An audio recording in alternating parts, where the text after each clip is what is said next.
information. Dr. Levine, do you believe that minors are capable of making such a life-changing decision as changing one's sex? Rand Paul asked one question, just one. Should minors be allowed to make life-altering decisions that permanently change their bodies? Sounds simple, right?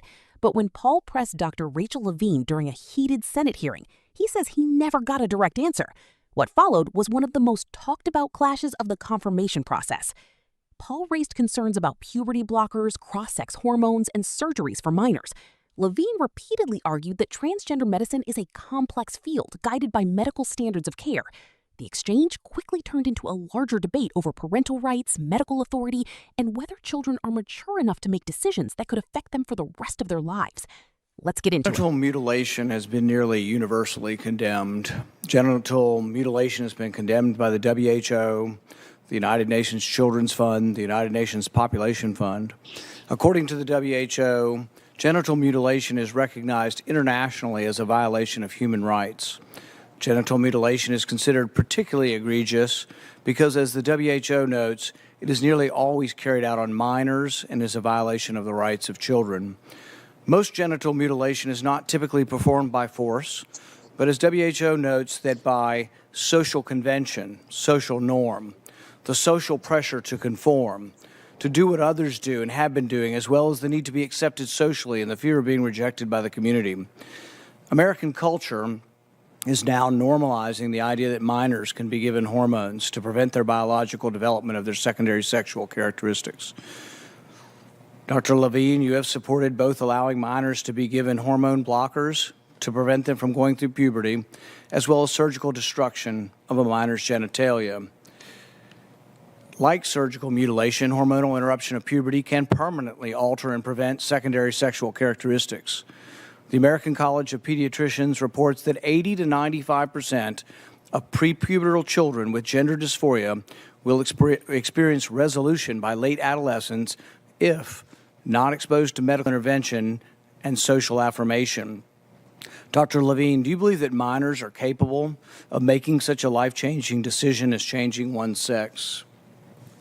Well, Senator, thank you for your interest in this question. Transgender medicine is a very complex and nuanced field with robust research and standards of care that have been developed.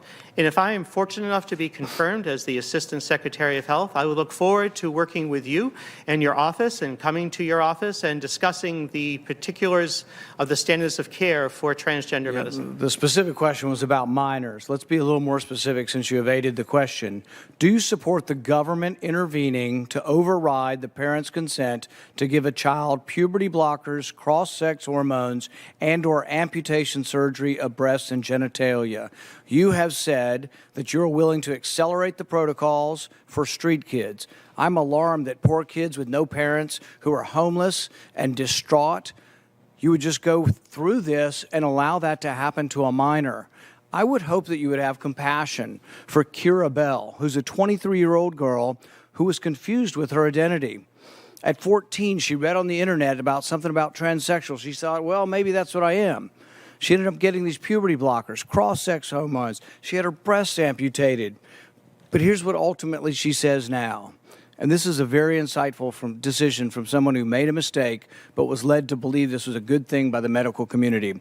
I made a brash decision as a teenager, as a lot of teenagers do, trying to find confidence and happiness, except now the rest of my life will be negatively affected, she said, adding that the medicalized gender transitioning was a very temporary, superficial fix for a very complex identity issue. What I'm alarmed at is that you're not willing to say absolutely minors shouldn't be making decisions to amputate their breast or to amputate their genitalia. For most of our history, we believe that minors don't have full rights and the parents need to be involved. So I'm alarmed that you won't say with certainty that minors should not have the ability to make the decision to take hormones that will affect them for the rest of their life. Will you make a more firm decision on whether or not minors should be involved in these decisions? Senator, transgender medicine is a very complex and nuanced field, and if confirmed to the position of Assistant Secretary of Health, I would certainly be pleased to come to your office and talk with you and your staff about the standards of care and the complexity of this field. Let it go into the record that the witness refused to answer the question. The question is a very specific one. Should minors be making these momentous decisions? For most of the history of medicine, we wouldn't let you have a cut sewn up in the ER. But you're willing to let a minor take things that prevent their puberty, and you think they get that back? You give a woman testosterone enough that she grows a beard, you think she's going to go back looking like a woman when you stop the testosterone? You have permanently changed them. Infertility is another problem. None of these drugs have been approved for this. They're all being used off-label. I find it ironic that the left that went nuts over hydroxychloroquine being used possibly for COVID are not alarmed that these hormones are being used off-label. There's no long-term studies.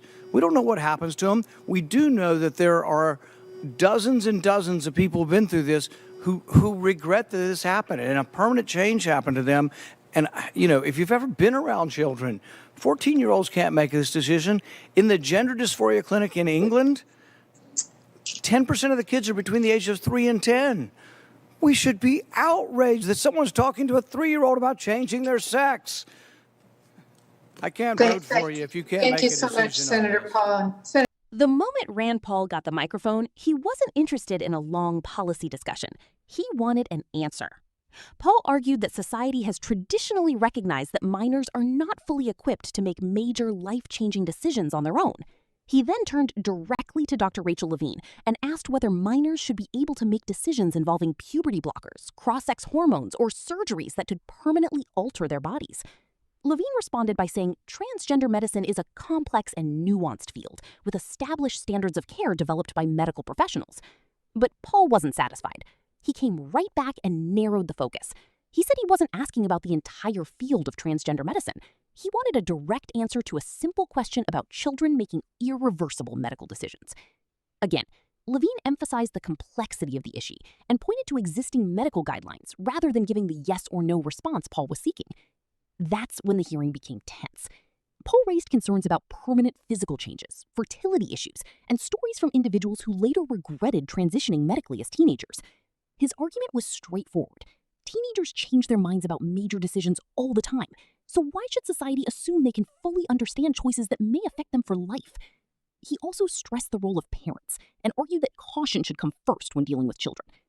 Levine maintained her position throughout the exchange, arguing that transgender healthcare involves complicated medical considerations and should be guided by professional standards rather than political slogans.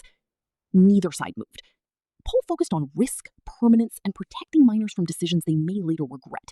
Levine focused on medical expertise and established standards of care. By the end, Paul made it clear he believed the question had never been directly answered, while Levine stood by her view that the issue is far more complex than a simple yes or no response. And that's why this exchange still gets attention today. It wasn't just a confirmation hearing. It was a clash between two very different visions of medicine, parental authority, and how society should handle one of the most controversial issues in modern politics.